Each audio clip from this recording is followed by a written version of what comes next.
جسے دیار بدیار پھرایا تھا وہ قیامت تک ظالموں کو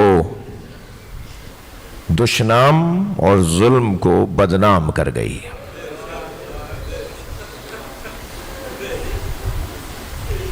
اب ہر مظلوم اس مظلوم کی چھتری کے نیچے آئے گا۔ اب ہر ظالم بچائے خود کو کہ کب اسے یزید کہا جائے گا۔ یہ فتح ہے کہ جو لائی گئی تو تشہیر کی گئی۔ کوئی کہتا تھا یہ باغی کی بہن ہے، کوئی کہتا تھا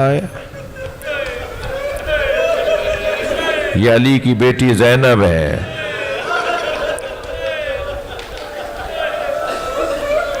میرے مولا سجاد فرماتے ہیں کہ جو مصیبتیں میرے ذہن سے نہیں نکلتی ان میں سے ایک مصیبت یہ ہے کہ آواز دی گئی زینب کو دربار میں لایا جائے۔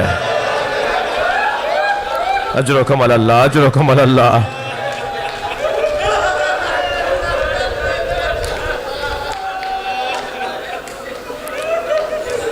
اور جب جناب زینب کو دربار میں لایا گیا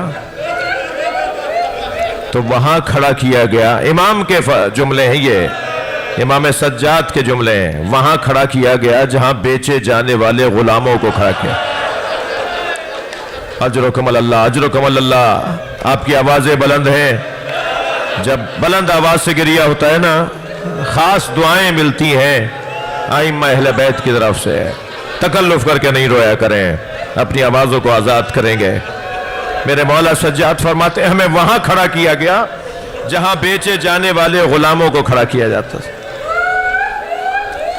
اجرکم اللہ، اجرکم اللہ۔ آواز دی گئی شمر کو بلایا جائے، شمر کو بلاؤ۔ شمر انتظار میں تھا کہ کب اسے بلایا جائے گا اور اسے پوچھا جائے گا شمر بتاؤ تم نے کربلا میں کیا کیا۔ اب بیبیاں امام سجاد 4 سالہ بچی، امام محمد باقر 3 سال کے ہیں، رسیوں میں باندھ کر انہیں کھڑا کیا ہوا ہے۔ شمر کھڑا ہوا گزارش سنانے کے لیے۔ شمر نے گزارش سناتے ہوئے کہا امیر ہم نے حسین کو کربلا میں گھیر کے مارا۔ حسین کے ساتھ کچھ سردار بھی آئے ہوئے تھے، مختلف قبیلوں کے سردار بھی تھے۔ ہم نے ان سرداروں کو مارا۔ ہم نے حبیب ابن مظاہر جیسا سردار مار دیا، ہم نے زہیر قین جیسا سردار مار دیا، پھر ہم نے حسین کے جوانوں کو مارا۔ اب ایک ایک کر کے کہنے لگا ہم نے حسین کا عباس مارا۔ رونے والوں مجھے نہیں پتا مجلس میں خواتین ہیں یا نہیں۔ جب یہ کہہ رہا ہوگا نا کہ ہم نے عباس کو مارا تو کیا گزر رہی ہوگی جناب عباس کی زوجہ پر۔ شاید اچھا ہی ہے کہ ماں نہیں ہے، وہ مدینے میں عباس کو یاد کر کر کے روئے گی۔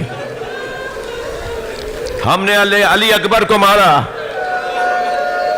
کہتا رہا بیبیاں سنتی رہیں، امام سجاد سنتے رہے، لیکن ایک مرتبہ جب اس نے یہ کہا نا امیر جب ہم نے سب کو مار دیا تو پھر ہم نے حسین کو پیاسا کر کے مارا۔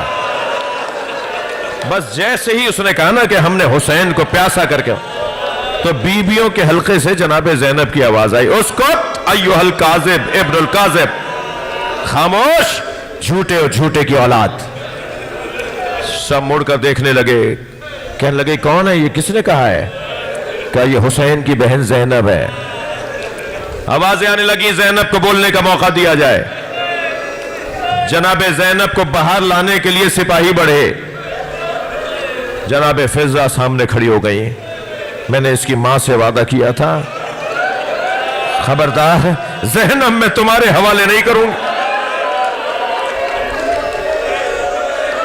ایک تعزیہ نہ لگا جناب فضہ کو۔ دربار شام میں تو بی بی فضہ کی آواز آئی، یزید کے عقب میں کھڑے حبشی غلاموں کو آواز دی، اے حبشیوں تمہاری غیرت کو کیا ہوا ہے؟ تمہارے سامنے تمہارے قبیلے کی عورت پہ ہاتھ اٹھایا جا رہا ہے، تم کھڑے تماشائی دیکھ رہے ہو۔ تلواریں نکلنے کی آوازیں آئیں، آواز دی اے امیر، اے یزید لوگوں کو روک لے، یہ ہمارے قبیلے کی عورت ہے، حبشن ہے۔ بس جب جناب فضہ کی حفاظت میں کچھ لوگوں نے آواز اٹھائی نا، تو اب اس کے بعد میں کیا پڑھوں؟ کیا گزری ہوگی جناب زینب پر؟ شام سے مدینے کی طرف ہو کیا، نالا بھرے دربار میں کوئی نہیں ہے جو یہ کہے نبی کی نواسی کو نہ مارو۔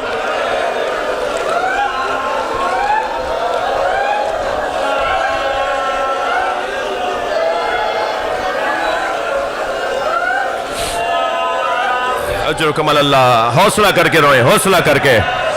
میں کچھ لوگوں دیکھ رہا ہوں ان کا حال غیر ہو رہا ہے، حوصلہ کر کے روئیں، اور حق ہے۔ میں سال بھر مجلسیں پڑھتا ہوں، آپ کا نوکر ہوں، مگر جو گریہ چہلم کی مجلس میں ہوتا ہے نا، مجھے یاد نہیں ہوتا کہ وہ سال بھر اتنا گریہ پھر کبھی ہوتا ہو۔ میں نے تو میں اس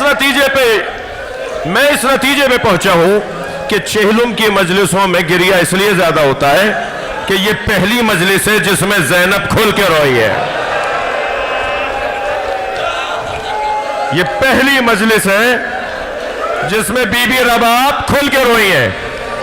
رو رہے ہیں نا آپ، ایک جملہ کہو، مگر ایک رونے والی مر گئی، زندان شام میں دفنا دی گئی، رونے کے لیے اب زندہ نہیں ہے۔ آواز دی زینب کو بات کرنے کا موقع دیا جائے۔ زینب وہیں سے بات کرو، کیا کہنا چاہتی ہو؟ جناب زینب نے فرمایا یہ جھوٹ بول رہا ہے، ان آخل حسین لا یترک فی الکوفہ الا وفیہ باکن و باکیہ، یہ جھوٹ بول رہا ہے، میرا پیاسا بھائی، میرا علی اکبر لاشا اٹھانے والا بھائی، میرا بے وطن بھائی، یہ میرے اکیلے بھائی کو نہیں مار سکتے تھے۔ ان آخل حسین لا یترک فی الکوفہ الا وفیہ باکن و باکیہ، میرے بھائی حسین نے اس حالت میں بھی کوفے میں کوئی گھر نہیں چھوڑا جہاں میت نہ بھیجی ہو۔ میرے اکیلے بھائی نے اتنے لوگ مارے ہیں، یزیدی سپاہیوں کو اتنا مارا ہے کہ ہر گھر میں جنازہ بھیجا ہے۔ سب نے کہا شیمر یہ کیا کہہ رہی ہیں؟ ایک لمبی سانس لے کر کہنے لگا سچ کہہ رہی ہے، حسین جیسا بندہ ہم نے نہیں دیکھا۔ حسین دلوں پر دل باندھ کر آئے تھے، ہم حسین کا ایک دل توڑتے تھے، دوسرا دل جوان ہو جاتا تھا۔ ہم حسین کے ایک عزیز ترین فرد کو مارتے تھے اور ہم اب سوچتے تھے کہ حسین ہتھیار پھینک دیں گے، مگر ایک اور دل حسین کا جوان ہو جاتا تھا۔ ہم نے حسین جیسا ہمت والا نہیں دیکھا، یہ سچ کہہ رہی ہے۔ یزید مڑا جناب زینب کی طرف کہنے لگا زینب بتاؤ سب سے بڑی مصیبت تم نے کیا دیکھی؟ شاید یہ سوچ رہا ہو، دربار میں بیٹھے ہوئے لوگ یہ سوچ رہے ہوں کہ زینب کہیں گی علی اکبر کا لاشا، شاید یہ سوچ رہے ہوں کہ بی بی فرمائیں گی میرے بھائی حسین کی شہادت، شاید یہ سوچ رہے ہوں کہ بی بی فرمائیں گی میرے بھائی پہ دوڑتے ہوئے گھوڑے، مگر جب یزید نے کہا نا زینب بتاؤ سب سے بڑی مصیبت تم نے کیا دیکھی، تو بی بی نے بابا کے لہجے میں کہا زینب پر سب سے بڑی مصیبت یہ ہے کہ تجھ جیسے سے بات کر رہی ہے۔ کہاں علی کی بیٹی؟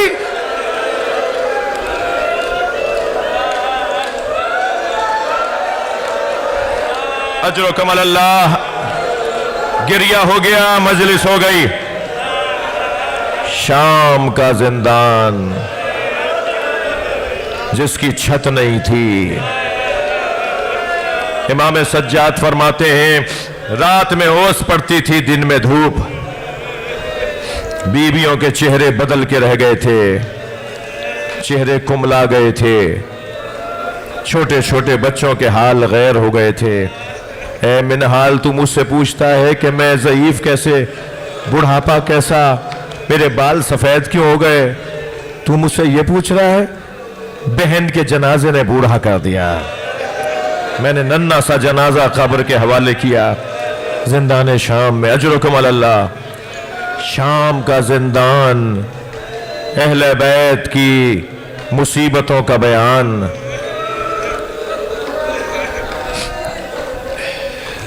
دو سبب لکھے ہیں رہائی کے. ایک سبب جناب سکینہ کی شہادت. سکینہ خود زندان میں رہ گئی اور اپنی شہادت کے ذریعے خاندان کو آزاد کروا گئی. ایک اور سبب لکھا ہے, امام زندان کے دروازے پر خرابہ تھا نا, رسیاں باندھی ہوئی تھیں, زنجیریں ڈالی ہوئی تھیں. امام زندان کے دروازے پر بیٹھے ہیں, ایک شکاری ہرن کا شکار کر کے جا رہا ہے. جب وہ سامنے سے گزرا نا تو ہرن لپک لپک کر امام کی طرف آنے لگی اور اپنی بے زبانی میں اس نے کچھ کہا. امام نے ایک مرتبہ چونک کر شکاری کو آواز دی, بھائی میری بات سنو. وہ قریب آیا. امام نے فرمایا اسے آزاد کر دو, اس کے 2 بچے ہیں جو بھوکے ہیں, یہ مجھ سے فریاد کر رہی ہے کہ آپ میری ضمانت لے لیجئے, میں بچوں کو دودھ پلا کے واپس آ جاؤں. وہ کہنے لگا تمہارے تو ہاتھوں میں ہتھکڑیاں ہیں, تم یہ ہرن کی بات کیسے سمجھے ہو؟ امام نے فرمایا ایک دفعہ اعتبار کر لو, اسے چھوڑ دو, یہ جنگل میں جائے گی, اپنے بچوں کو دودھ پلائے گی, واپس آ جائے گی. اس نے مجھ سے وعدہ کیا ہے. کہنے لگا میں نے بڑے تجربے کیے ہیں, ایک اور صحیح. ہرن کی رسی چھوڑ دی, ہرن دوڑتی ہوئی جنگل میں چلی گئی. کچھ دیر کے بعد آئی, پہلے امام کے پیروں کا بوسہ دیا, پھر گردن جھکا کے شکاری کے سامنے کھڑی ہو گئی, ڈال دے میری گردن میں رسی. وہ امام کے پیروں میں آ کے بیٹھ گیا, آپ کون ہیں؟ پہلے اس نے ہرن کو رہا کیا اور پھر کہا آپ کون ہیں؟ امام نے فرمایا میں حجت خدا ہوں, میں ان پر بھی اللہ کی طرف سے امام ہوں. کہا آپ کا نام کیا ہے؟ یہ مسلمان, غیر مسلم تھا, مسلمان ہوا. اور پھر اس نے جا کر گاؤں دیہات شام کے جا کے بتایا, تمہیں پتا ہے زندان میں کون ہے؟ تمہیں معلوم ہے کسے اسیر کیا ہوا ہے؟ عیسائیوں کی طرف سے, غیر مسلموں کی طرف سے, مسلمانوں کی طرف سے ایک بغاوت کا ماحول بننے لگا. یزید مجبوراً رہا کر رہا ہے. امام سجاد کو بلا کے کہتا ہے میں آپ کو آزاد کرنا چاہتا ہوں, آپ مدینے چلے جائیے. امام نے آ کے جناب زینب سے کہا, بی بی نے فرمایا مجھے آزادی نہیں چاہیے, میرے 3 مطالبے ہیں, میرے 3 مطالبے پورے کیے جائیں. مطالبہ جو رکھتا ہے وہ جیتتا ہے. زینب نے تاریخ میں ثبت کر دیا کہ جیت کر میں جا رہی ہوں, یزید کو ہرا کر جا رہی ہوں. میرا پہلا مطالبہ یہ ہے ہمارے تبرکات واپس کیے جائیں, ہمارے شہیدوں کے سروں کو ہمیں واپس کیا جائے. وہ جو چادریں لوٹی ہیں واپس کرو, وہ جو زیورات لوٹے ہیں وہ واپس کرو. میرا دوسرا مطالبہ یہ ہے کہ مجھے اسی شام میں گھر چاہیے جہاں میں اپنے بھائی حسین کا ماتم کروں. اجرکم علی اللہ. فرمایا تیسرا مطالبہ یہ ہے کہ کوئی ایسا شخص ہمارے ہمراہ کیا جائے جو رستوں سے اشرہ ہو, ہمیں مدینے پہنچا کے آئے. جب امام سجاد نے یزید سے یہ 3 باتیں کی نا تو کہنے لگا کہ وہ جو پہلی شرط ہے کہ تبرکات واپس کروں, کوئی لوٹ کر کہیں لے گیا, آپ مجھے رقم بتا دیجئے, میں پیسے دینے کو تیار ہوں. امام بیٹھے ہوئے تھے, کھڑے ہو گئے. امام نے فرمایا تیرے پاس وہ پیسے کہاں ہیں جو اس کرتے کی قیمت ادا کرے جو میری دادی زہرا نے میرے بابا کے لیے سیا تھا. کہا میں آپ کے 2 مطالبات, ایک گھر دیا, 10 دن جناب زینب نے شام میں عزاداری کی, عشرہ کیا ہے پورا. تیسرا مطالبہ بشیر ابن جزلم کو آپ کے ہمراہ کرتے ہیں, اس کا باپ بھی شاعر تھا, اہل بیت کا چاہنے والا تھا, آپ کا مرید تھا, میں اسے تم آپ کے حوالے کروں گا جو آپ کو مدینہ پہنچا کر آئے گا. جب تینوں مطالبات پر بات ہوئی, گھر ملا, بی بی نے عزاداری کی, 10 دن عزاداری ہوئی. ایک دن جب جانے کا وقت قریب آیا نا تو خبر آئی کہ تبرکات واپس آ رہے ہیں. گٹھڑیاں آنا شروع ہوئیں. بی بی نے گٹھڑی کھولی, چادریں نظر آئیں. ایک چادر کو غور سے دیکھ کر کہا بھابی ام لیلا